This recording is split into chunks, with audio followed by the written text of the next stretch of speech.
سورۃ الزمر کی آیت نمبر 42۔ الحمدللہ وکفی وسلام علی عبادہ الذین اصطفی، خصوصا علی سید الرسل وخاتم الانبیاء وعلی آلہ واصحابہ الاتقیاء۔ اما بعد فاعوذ باللہ من الشیطان الرجیم، بسم اللہ الرحمن الرحیم۔ اللہ یتوفی الانفس حین موتها والتی لم تمت فی منامها فیمسک التی قضى علیہا الموت ویرسل الاخری الی اجل مسمی، ان فی ذلک لآیات لقوم یتفکرون۔ ام اتخذوا من دون اللہ شفعاء قل اولو كانوا لا يملكون شيئا ولا يعقلون، قل لله الشفاعة جميعا له ملك السماوات والأرض ثم إليه ترجعون۔ اللہ یتوفی الانفس، اللہ ہی وفات دیتے ہیں جانوں کو، حین موتہا، ان کی موت کے وقت، والتی لم تمت فی منامہا، اور وہ جانیں جن پہ موت نہیں آتی ان کی نیند میں، فیمسک التی قضی علیہا الموت، پس وہ روک لیتا ہے جس پہ فیصلہ کر لیتا ہے موت کا، وَيُرْسِلُ الْأُخْرَى إِلَىٰ أَجَلٍ مُّسَمًّى، اور وہ چھوڑ دیتا ہے دوسریوں کو ایک مدت مقرر تک کے لیے۔ إِنَّ فِي ذَلِكَ لَآیات، بے شک اس میں بڑی نشانیاں ہیں، لِقَوْمٍ يَتَفَكَّرُونَ، اس قوم کے لیے جو غور و فکر کرے۔ ام اتخذوا من دون اللہ شفعاء، کیا ان لوگوں نے بنائے اللہ کے سوا اور سفارشی؟ قل اولو کانوا، اے پاک پیغمبر صلی اللہ علیہ وسلم آپ ان سے پوچھئے کہ کیا اگر وہ لا یملکون شیئا، کسی بھی چیز کے مالک نہ ہوں، ولا یعقلون، نہ ہی وہ عقل رکھتے ہوں، قل للہ الشفاعۃ جمیعا، آپ فرما دیجئے ساری کی ساری شفاعت اللہ ہی کے لیے ہے، لہو ملک السماوات والارض، اسی کا راج ہے آسمانوں میں اور زمین میں، ثم الیہ ترجعون، پھر اسی کی طرف تم سب لوٹائے جاؤ گے۔ ان آیات مبارکہ میں سے پہلی آیت مبارکہ میں اللہ رب العالمین نے نوم یعنی نیند اور نیند کے بعد اٹھ جانا، اس کو اپنی دلیل کے طور پہ اپنی قدرت کی ایک شاندار شاہکار کے طور پہ پیش کیا ہے۔ میرے محترم دوستو، عربی کا محاورہ ہے النوم اخو الموت، کہ نیند جو ہے یہ موت کی بہن ہے۔ سویا تے مویا یہ ایک جیسے ہی ہیں، یعنی جب بندے کو نیند آ جاتی ہے، بندہ سو جاتا ہے، تو ایک لحاظ سے اس کی جان نکل چکی ہوتی ہے، روح کا ایک معمولی سا تعلق اتنا سا اس کے جسم کے ساتھ قائم ہوتا ہے کہ جس سے سانس چل رہی ہوتی ہے، دل دھڑک رہا ہوتا ہے، جسم کے اندر کا کوئی نظام وہ حرکت کر رہا ہوتا ہے، لیکن ظاہری جسم، آنکھیں بند ہیں، کان بند ہیں، انسان بول نہیں سک رہا، اس وقت ایک موت کی سی کیفیت اس پہ طاری ہوتی۔ اس کو اس لیے فرمایا گیا کہ یہ نیند جو ہے یہ موت کی ایک بہن ہے، اور اسی لیے جناب نبی پاک صلی اللہ علیہ وسلم نے جب ہمیں سونے کی دعا سکھائی تو کیا فرمایا؟ اللہم بسمک اموت و احیا، اے اللہ میں تیرے نام کے ساتھ ہی مرتا ہوں، تیرے نام کے ساتھ ہی زندہ ہوتا ہوں۔ یعنی یہ جو میرا سونا اور پھر جاگنا، یعنی مرنا اور جینا، یہ سب اے اللہ کس کے نام کے ساتھ ہے؟ اللہ تیرے نام کے ساتھ۔ اور جب ہم دوبارہ اٹھے تو پھر کیا دعا سکھائی؟ الحمدللہ الذی احیانا بعدما اماتنا، تمام تعریفیں اس اللہ کے لیے جس نے ہمیں موت دے کے پھر زندگی دے دی۔ گویا ایک طرح کی موت طاری تھی، اللہ نے پھر دوبارہ حیات دے دی۔ اسی کو اللہ نے اپنی دلیل، قدرت کی دلیل کے طور پہ پیش کیا۔ میں دیکھو، اگر تم سوئے اور سوئے سو گئے، اس نے نہ اٹھنے دیا تو پھر کوئی کیا کر سکتا ہے؟ کتنے واقعات ایسے ہیں ہماری آنکھوں کے سامنے، ہم سنتے بھی ہیں، بعض اوقات اللہ دکھا بھی دیتا ہے کہ بندہ رات کو سویا بالکل ٹھیک ٹھاک ہے، صبح گھر والے اٹھا رہے ہیں، پتہ چلا جناب اس کی تو روح ہی پرواز کر گئی، تو اللہ کو پیارا ہو چکا ہے۔ ہمارے بزرگوں میں حضرت شیخ الاسلام حضرت مولانا حسین احمد مدنی رحمۃ اللہ علیہ کے متعلق لکھا ہے، وہ دوپہر کا قیلولہ کر رہے تھے، دوپہر کے وقت سوئے ہوئے تھے، قیلولہ کر رہے تھے، اسی قیلولے کے دوران ہی ان کی روح پرواز کر گئی، نہیں اٹھ سکے۔ تو اللہ پاک نے اسی کو فرمایا اللہ یتوفی الانفس، اللہ ہی جانوں کو وفات دیتا ہے، اللہ ہی انسانوں کی جان نکالتا ہے۔ یہاں پہ سوال یہ ہے کہ قرآن کریم میں دوسری جگہ فرمایا قُلْ يَتَوَفَّاكُمْ مَلَكُ الْمَوْتِ، فرما دیجئے کہ تمہیں موت دیتا ہے موت کا فرشتہ۔ اور ایک جگہ قرآن کریم میں ارشاد فرمایا کہ فرشتے تتوفاہم الملائکہ، موت دیتے ہیں فرشتے۔ یہاں فرمایا جا رہا ہے کہ اللہ موت دیتے ہیں۔ تو علماء نے لکھا ہے کہ ان تینوں آیات کے اندر کوئی آپس میں ٹکراؤ نہیں ہے، تضاد نہیں ہے۔ یہاں فرمایا اللہ موت دیتے ہیں، یہ بھی درست ہے۔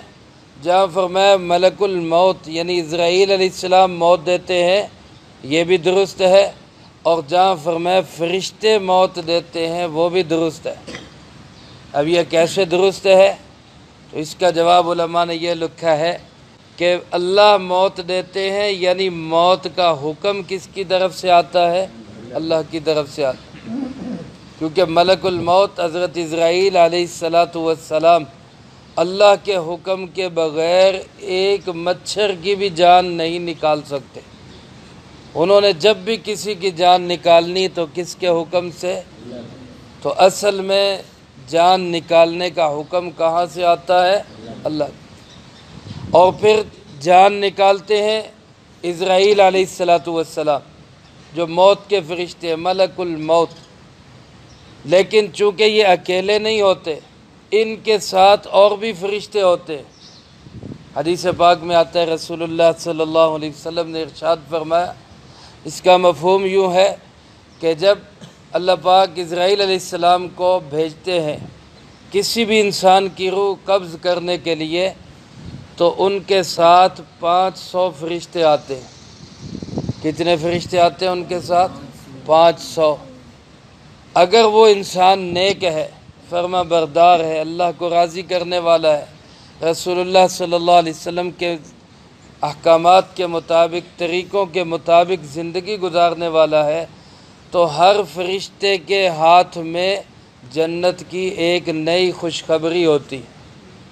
جنت کی ایک گلدستہ جنت کا ہوتا ہے، ایک جنت سے لائی ہوئی خوشبوئیں ہوتی ہیں جو کتار باندھ کے کھڑے ہوتے ہیں اس روح کے استقبال کے لیے۔ اور یہی فرمایا اگر انسان بد کردار ہو، گناہ گار ہو، اللہ کو ناراض کرنے والا ہو، رسول اللہ صلی اللہ علیہ وسلم کے طریقوں کو چھوڑنے والا ہو، اس سے بغاوت کرنے والا ہو، تو پھر ہر فرشتے کے ہاتھ میں جہنم کی سزاؤں میں سے کوئی نہ کوئی سزا ہوتی۔ کوئی ہتھوڑا لے کے کھڑا ہے، کوئی گرز لے کے کھڑا ہے، کوئی اور ایسی چیزیں لے کے کھڑا ہے، اللہ پاک اس کو بہتر جانتے۔ تو میرے دوستو، اس لیے اللہ موت دیتے ہیں، یعنی حکم کس کی طرف سے آتا ہے؟ اللہ کی طرف سے۔ اور عملی طور پہ جان قبض کون کرتے ہیں؟ اسرائیل علیہ السلام، اور فرشتے ان کے ساتھ ہوتے ہیں۔ اس لیے یہ ساری باتیں اپنی اپنی جگہ پہ درست ہیں۔ فرمایا حین موتہا، جب کسی کی موت کا وقت آتا ہے، والتی لم تمت فی منامہا، اور وہ جن کو ان کی نیند میں موت نہیں آتی، جیسے اب ہم رات کو سوئے، اللہ نے ہمیں راحت اور آرام پہنچانے کے لیے ہماری روح کو ایک طرح سے جسم سے نکال لیا۔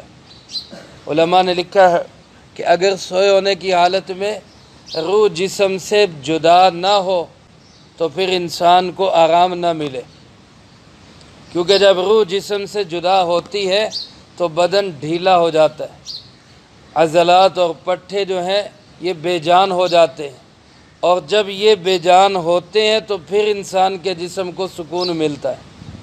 جب تک یہ تنے رہتے ہیں، یہ مضبوط رہتے ہیں، انسان کے جسم کو تھکاوٹ تو ہوتی ہے، سکون نہیں ملتا۔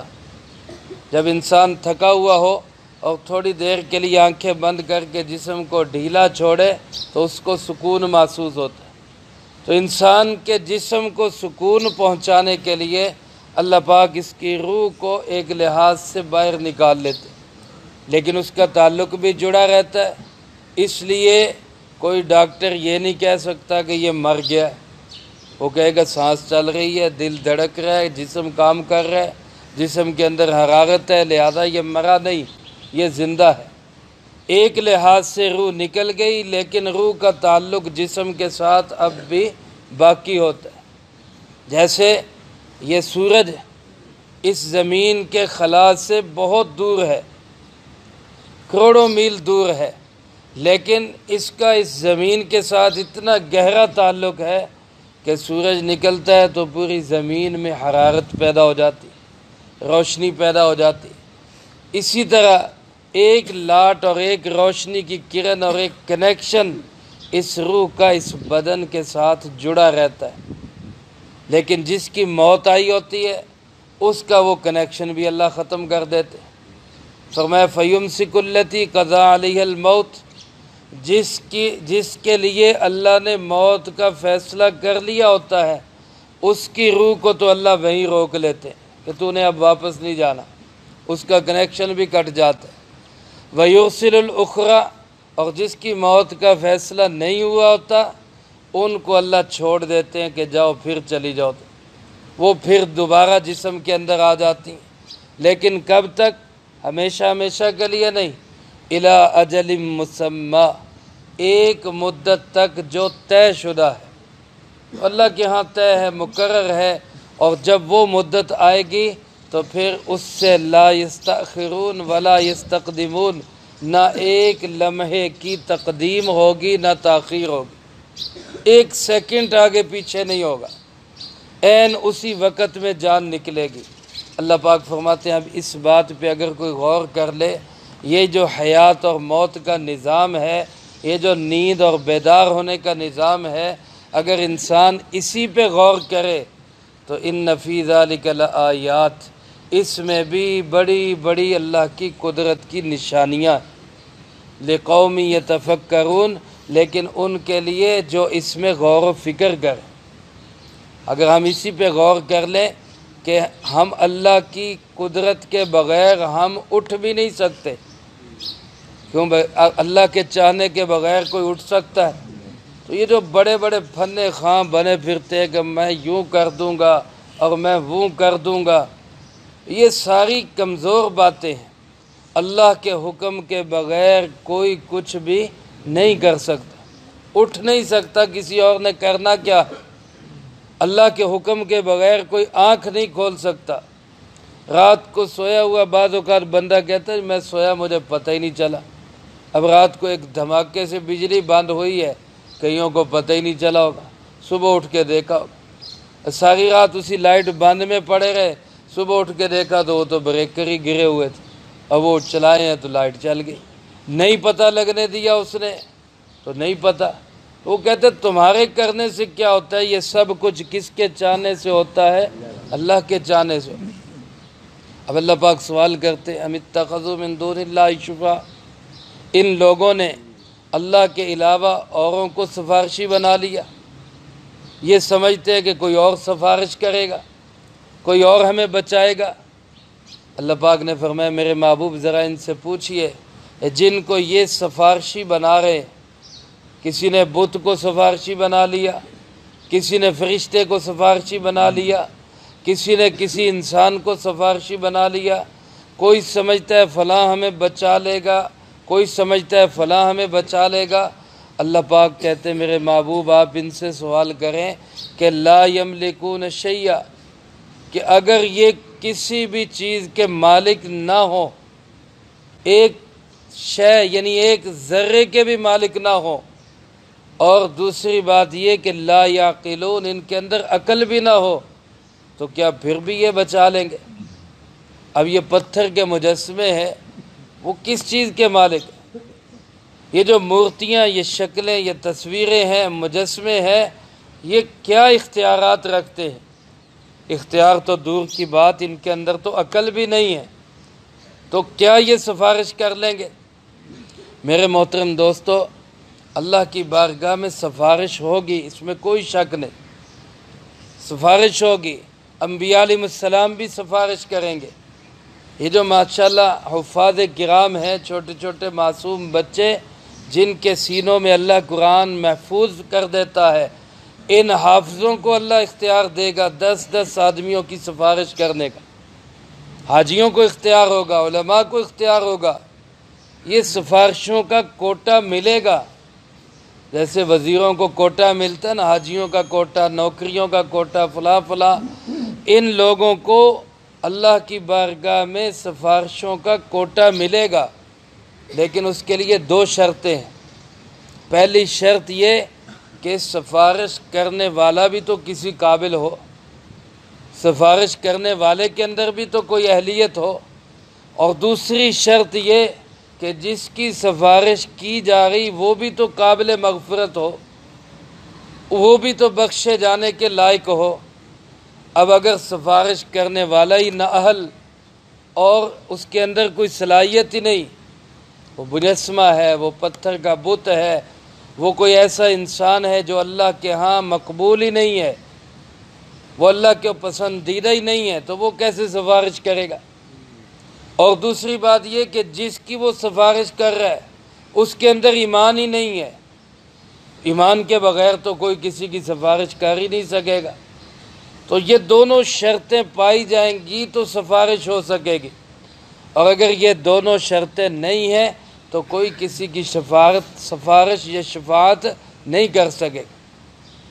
اس معاملے میں ہمارے ہاں 2 طبقات ہیں جو افراط اور تفریط کا شکار ہیں۔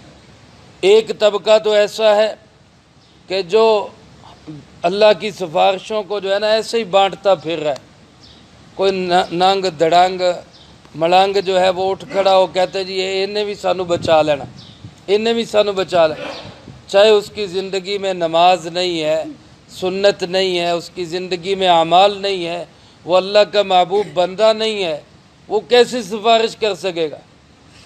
نا ہم جاتے ہیں دفتروں میں یا کسی M N A M P A وزیر کے پاس، تو کیا وہاں ہر بندہ سفارش کر لیتا ہے؟ بعض اوقات کوئی جاتا ہے وہ کہتا ہے چل چل ٹور، میں جانتا ہی نہیں تو کون ہے۔ بعض اوقات کوئی سفارشی چٹ لکھ کے بھی دیتا ہے، وہ پھر بھی اٹھا کے پھینکتے ہم نہیں جانتے کون ہے۔ بعض اوقات بندہ خود چلا جاتا ہے، وہ کہتے جی نہیں جی اتوں آرڈر آیا جی نہیں سفارش چلنی، نہیں چل سکتی۔ کوئی بندہ ہوتا ہے جس کی وہ کہتے ہیں جی اس کی ہم نہیں موڑ سکتے، یہ ہمیں قبول کرنی پڑے گی۔ تو کیا کہ ان کے ہاں کوئی صلاحیت تو ہو؟ اللہ کے ہاں بھی سفارش وہی کر سکے گا جس کی اپنے اندر تو کوئی قابلیت، کوئی صلاحیت ہو۔ اللہ کے نبی ہیں، اللہ کے مقبول بندے ہیں، لیکن یاد رکھیں اللہ کسی کے سامنے مجبور نہیں ہے۔ اللہ اپنے نبیوں کی نہ مانے تو وہ کوئی جبر نہیں کر سکتے، اللہ اپنے ولیوں کی نہ مانے وہ کوئی جبر نہیں کر سکتے۔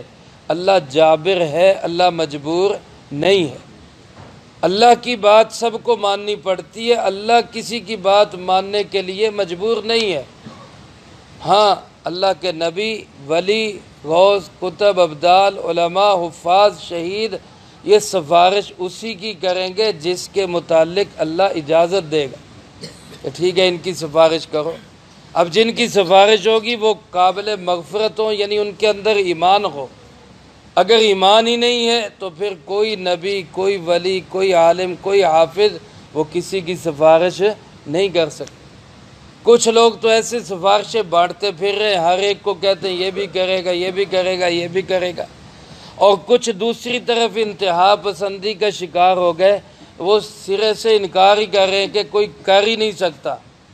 یہ دونوں چیزیں غلط ہیں۔ اعتدال کا راستہ یہی جو میں نے عرض کیا کہ سفارش ہوگی لیکن دو شرطوں کے ساتھ، سفارش کرنے والا بھی سفارش کے لائق ہو، جس کی سفارش کی جا رہی وہ بھی قابل مغفرت۔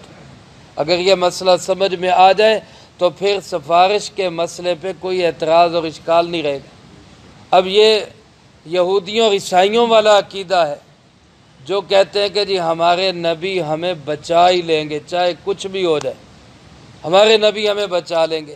یہودی کہتے ہیں جی حضرت ابراہیم علیہ السلام پل صراط پہ کھڑے ہوں گے، ہر ختنہ کرنے والے یہودی کو پکڑ پکڑ کے جنت میں داخل کر دیں گے، چاہے اس کے اندر ایمان ہو چاہے نہ ہو۔ یہ غلط ہے۔ عیسائی اسی طرح کہتے ہیں جی حضرت عیسیٰ علیہ السلام صلیب پہ چڑھ گئے، ہماری سب کی بخشش تو ہو گئی، کفارہ ہو گیا، اب ہم جو مرضی کرتے رہے، ہمیں کوئی پوچھنے والا ہی نہیں۔ یہ بھی غلط ہے۔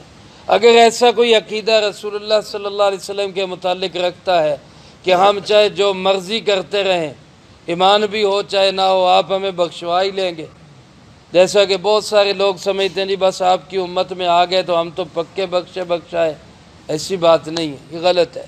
ایمان پہ خاتمہ ہو جائے پھر ستّے خیر ہیں، اور اگر خدا نخواستہ گناہوں کی کثرت کی وجہ سے ایسی صورتحال بن جائے کہ ایمان ہی اندر کا ختم ہو جائے، پھر بڑی مشکل بات ہے، پھر نہیں کوئی بچا سکے گا۔